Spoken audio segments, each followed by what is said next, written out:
इन जैसे भ्रष्ट डॉक्टर्स को बिठा बिठा करके जो नैरेटिव चलवाया गया, ये वेव आ रहा है और जबरदस्त रेस्पिरेटरी सिंड्रोम इतना खतरनाक है, एक्यूट रेस्पिरेटरी सिंड्रोम।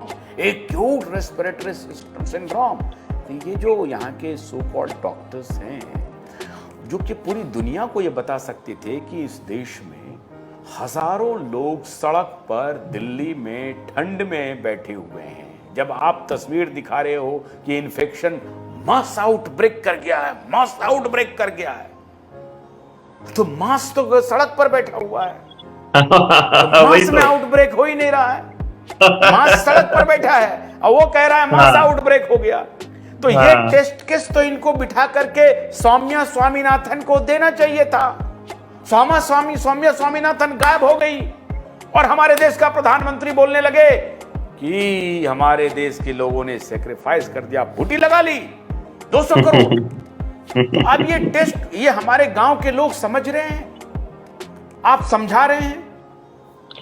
देखिए इसमें क्या है आशुतोष जी, एक एक व्यक्ति को समझ में आ गया है। अभी हमने जब जनता सरकार मोर्चा बनाया और मेरा जो एक चैनल है निडर इंडिया का, जब मैंने उसके ऊपर अपनी वीडियोस डाली, मैंने उसमें बताया कि जो एक्यूट रेस्पिरेटरी सिंड्रोम है, इसके लिए बिल गेट्स ने बहुत पहले ही 2014 में ही इसका पेटेंट लिया हुआ है वायरस का, और 2015 में अप्लाई किया था इस बूटी का, जो वैसलीन का, जो वैक्सीन जो दे रहा है ये, इसका ऑलरेडी पेटेंट ये ले चुका है। ये बातें मैं बहुत पहले बता चुका हूं।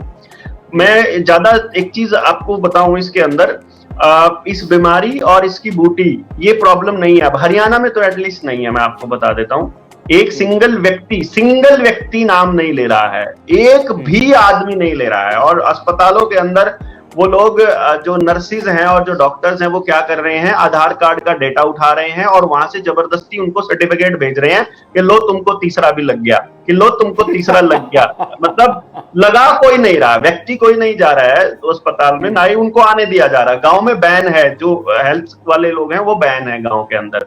बहुत से गांव ने तो ऐसा है, मैं आपको बताऊं, जनादेश लगा दिया है। अपने गांव के बाहर एक बोर्ड लगा दिया है कि यहाँ पे स्मार्ट मीटर लगाने वाले, आधार कार्ड के साथ किसी भी दस्तावेज को लिंक करने वाले, नए पानी की पाइपलाइन बिछाने वाले, गैस की पाइपलाइन बिछाने वाले, या सरकारी गुंडे जो किसानों से वसूली करने वाले, जो उनके लोन जबरदस्ती वसूल करने वाले, या उसके खेतों की कुर्की करने वाले, या किसी भी ऐसे काम को करने वाले जो न्यू वर्ल्ड ऑर्डर को प्रोत्साहित करता है, उनका गांव की सीमा में दखल बैन है, उनकी एंट्री बैन है। और उन्होंने यहां तक भी लिख दिया है कि गांव ने अपनी अपनी 10-10, 11-11 लोगों की कमेटी तैयार कर दी जनता सरकार मोर्चा ग्राम सभा के अंडर में, कि भाई ये कमेटी डिसाइड करेगी कि सरकारी आदमी गांव में घुसेगा कि नहीं घुसेगा।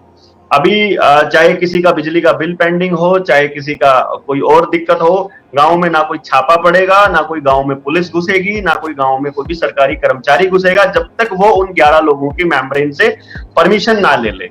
और वो हमारे साथ डायरेक्ट कनेक्शन में, कांटेक्ट में परमानेंटली लगे हुए हैं और वो लगे रहते हैं। अभी जो चुनाव चल रहे हैं, इन्होंने पंचायत चुनाव के अंदर भी भाईचारा खराब करने की बड़ी कोशिश की।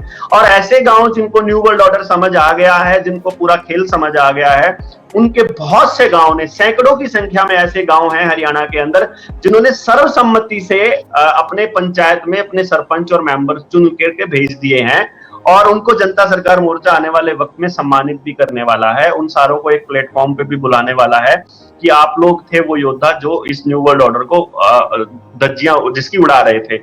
मेरे लिए अभी जो देश के अंदर जो प्रॉब्लम है, जनता सरकार मोर्चा जो आपने कहा, ये जनता सरकार मोर्चा क्या है? ये क्या हुआ करने वाले हैं? क्या हुआ आशुतोष जी कि हमने एक चीज नोटिस करी ओवर द टाइम। मैं 18 साल से पब्लिक लाइफ में हूं, तो हमने बहुत लोगों के ऊपर ट्रस्ट किया जो आंदोलनकारी लोग थे। आंदोलन किया, उन्होंने मुद्दा उठाया, और जब मैं उस आंदोलन की सफलता या असफलता पे बात करता हूं तो या उस पर विचार करता हूं, तो मुझे एक चीज देखने को मिली कि वो व्यक्ति या तो जब फाइनली जब नेगोशिएशन टेबल पे जब बैठने लगे, तो उस वक्त या तो वो नेगोशिएट कर गए आधे में, मतलब जितना वो सोच करके चले थे। पहले वो उसको बहुत खतरा बता रहे थे और बाद में वो खतरा कम कैसे हुआ मुझे ये समझ में नहीं आया। दूसरा, जब भी ऐसा कोई आंदोलन हुआ तो लोगों में जनादेश और जन आंदोलन जब बना तो लोगों का समर्थन बहुत भरपूर मिला, उसमें पैसा भी मिला, विश्वास भी मिला, और फिर उस व्यक्ति ने अपने व्यक्तिगत स्वार्थों के चलते या तो कोई पॉलिटिकल स्टेप उठा करके या किसी पॉलिटिकल पार्टी के आगे सरेंडर करके उनके विश्वास को और उनके उस आस्था को उन्होंने बेच दिया।